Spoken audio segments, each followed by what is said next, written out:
ब्राह्मण सर्वोच्च था। नहीं, मैं नहीं मानता। क्या इसकी गारंटी ले सकते हैं जितने भागवत कथा पढ़ रहे हैं सबके अंदर वो योग्यताएं हैं?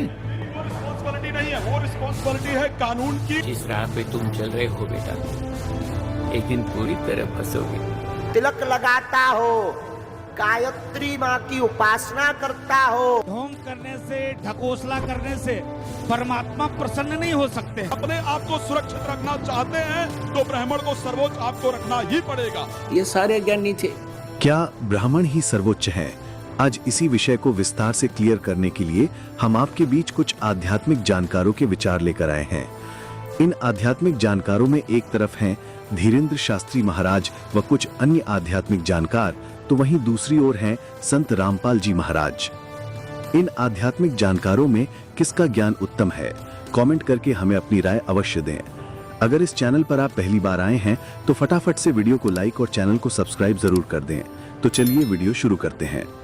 मैं सबको एक बात कहना चाहता हूं, ब्राह्मण सर्वोच्च था, सर्वोच्च होना चाहिए, क्योंकि ब्राह्मण के सर्वोच्च होने से इस भारत वर्ष में यादव कुल के भगवान कृष्ण पूज्य हैं।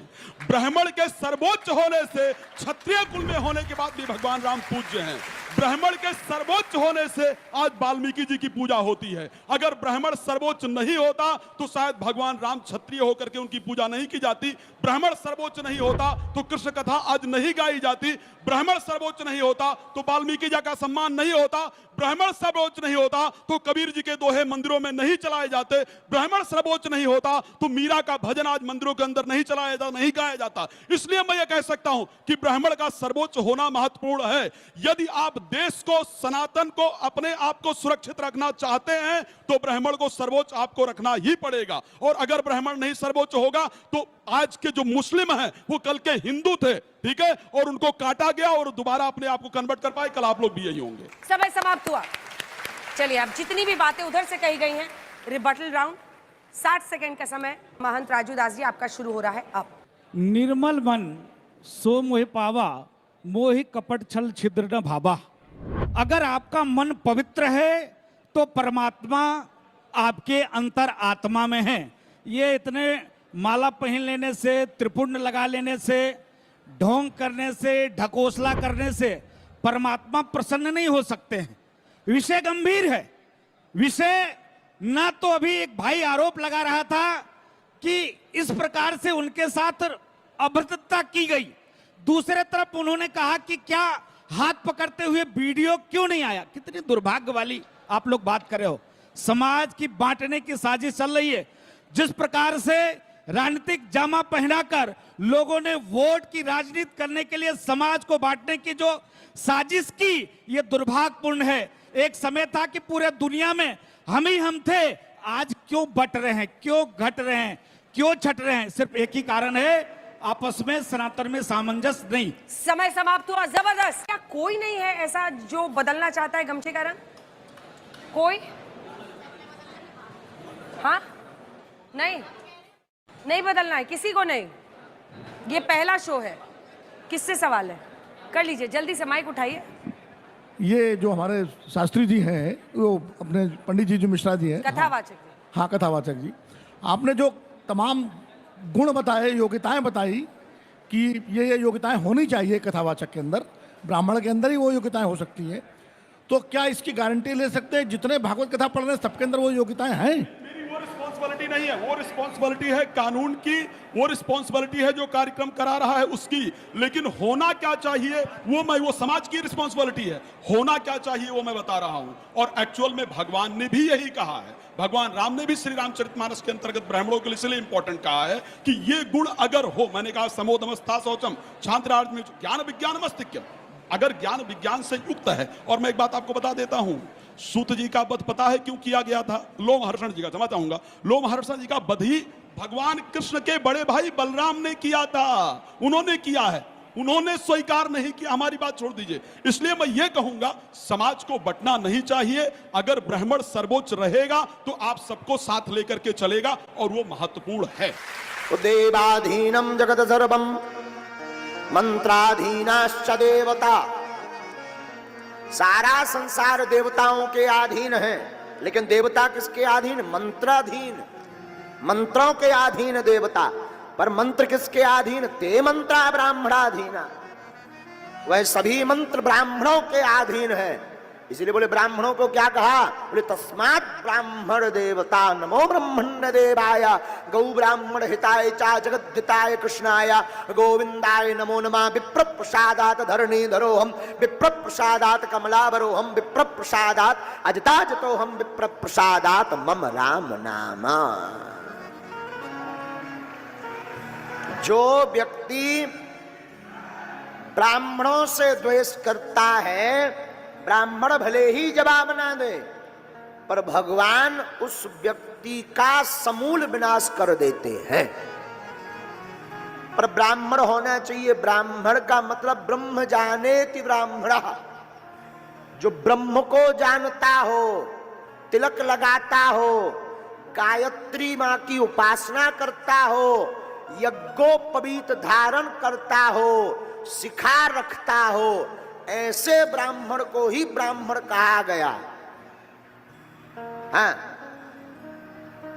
ते मंत्रा ब्राह्मणाधीना। ऐसे आचार्य ब्राह्मण से द्वेष करना, समूल वंश का नाश होता है। ये हम नहीं कह रहे, भगवान राम जी भी कह रहे। विप्र वंश की अस प्रभुताई। दोस्तों, अभी आपने सुने इन सभी आध्यात्मिक जानकारों के विचार। आइए अब सुनते हैं संत रामपाल जी महाराज के आध्यात्मिक विचार। गुरु बिन काहू न पाया ज्ञाना, जो थो था बुस छड़े किसाना। गुरु बिन वेद पढ़े जो प्राणी, समझे न सार रहे अज्ञानी। ये सारे अज्ञानी थे। इनका पिता ये सरपुरुष और सतयुग के ब्राह्मण, ये सारे अज्ञानी थे। इनको यथार्थ ज्ञान भक्ति का नहीं था, पूर्ण मोक्ष का मार्ग नहीं ज्ञान था, और ये वेदों से भी परिचित नहीं थे। वेदों को पढ़ें, वेद पढ़ें पर वेद न जाने, ये बाँचे पुराण 18। और फिर ये मंदिर बनवावे रहता, ये भूल गए सिरजनहारा। अब देखो फिर वही गीता जी, वही देवी भागवत हम यहाँ पढ़ रहे हैं। ये है 6ठा स्कंद और 414 पृष्ठ। ये आपने पढ़ लिया कि राजन ये निश्चय है कि सतयुग में ब्राह्मण वेद के पूर्ण विद्वान थे। उनके द्वारा निरंतर भगवती जगदम्बा की यानी दुर्गा की आराधना होती थी। भगवती का दर्शन करने के लिए वे उनका मन सदा ललायित रहता था, और प्रत्येक गांव में शक्ति का उद्घाटन, मंदिर का उद्घाटन हो, इस विषय की उनके मन में बड़ी उत्सुकता थी। और इसी पृष्ठ पर 31 कॉलम में साथ ही साथ धर्म की यही स्थिति थी, यानी कलयुग से पहले के तीनों धर्मों की स्थिति बताकर फिर कलयुग की बताई है। धर्म की ये स्थिति त्रेता में रही, परंतु कुछ ह्रास हो गया था। सतयुग की जो स्थिति थी वह द्वापर में विशेष रूप से कम हो गई थी।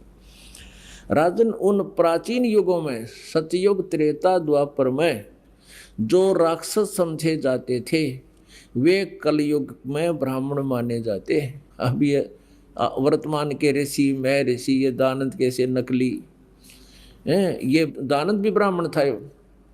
और ये ब्राह्मण नहीं होते जो मजदूरी अपना किसान का काम करते हैं, खेती करते हैं या कोई और, ये ब्राह्मण नहीं। ब्राह्मण जो गुरु पद पर होते हैं, जो ऋषि पद पर होते हैं, उनको ब्राह्मण कहते हैं। तो ये कलयुग के ब्राह्मण तो ये बताया गया तो राक्षसों के तुल्य थे। सतयुग, त्रेता, द्वापर में जो राक्षस हुआ करते उससे तो आज के ब्राह्मण हैं।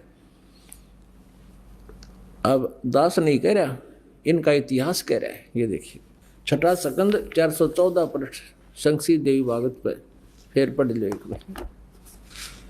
उन प्राचीन युगों में जो राक्षस समझे जाते थे वे कलयुग में ब्राह्मण माने जाते हैं, क्योंकि अब के ब्राह्मण प्राय पाखंड करने में तत्पर रहते हैं। दूसरों को ठगना, झूठ बोलना और वैदिक धर्म कर्म से अलग रहना कलयुगी ब्राह्मणों का स्वाभाविक गुण बन गया है। पुण्यात्माओं,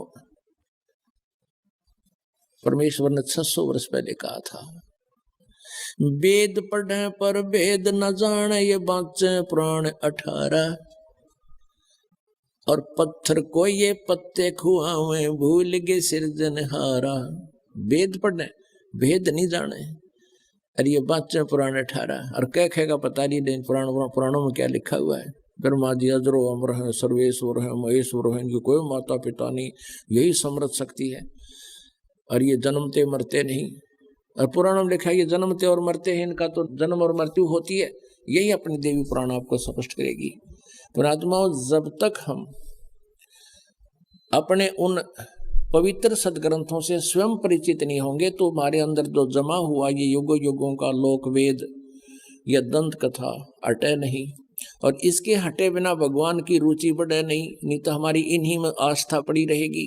तो दास का उद्देश्य यही है कि आपको रूबरू करा दूं ताकि आप प्रत्यक्ष प्रमाण देखकर भगवान को पहचान सके और ज्ञान समझ सके। और ज्ञान समझ में आ गया फिर तो ये परमात्मा की महिमा बच्चा बच्चा गाया करेगा।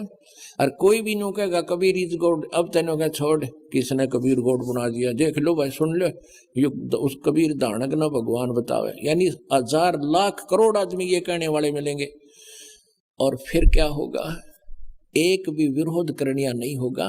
वो न्यू कहेंगे कि हाँ भाई भगवान कबीर इज गॉड। भाई कबीर तो परमात्मा थे, यही पूर्ण ब्रह्म थे। तो उस स्थिति में आने के बाद फिर हम केवल आप जी को परमात्मा के वो ज्ञान महिमा कोड वर्डों में भी सुनावांगे तो भी समझ में आवेगी आपके, और आनंद और अधिक होगा। तो उसके लिए ये खेत तैयार किया जा रहा है, ये फील्ड तैयार किया जा रहा है, सदग्रंथों को रूबरू किया जा रहा है।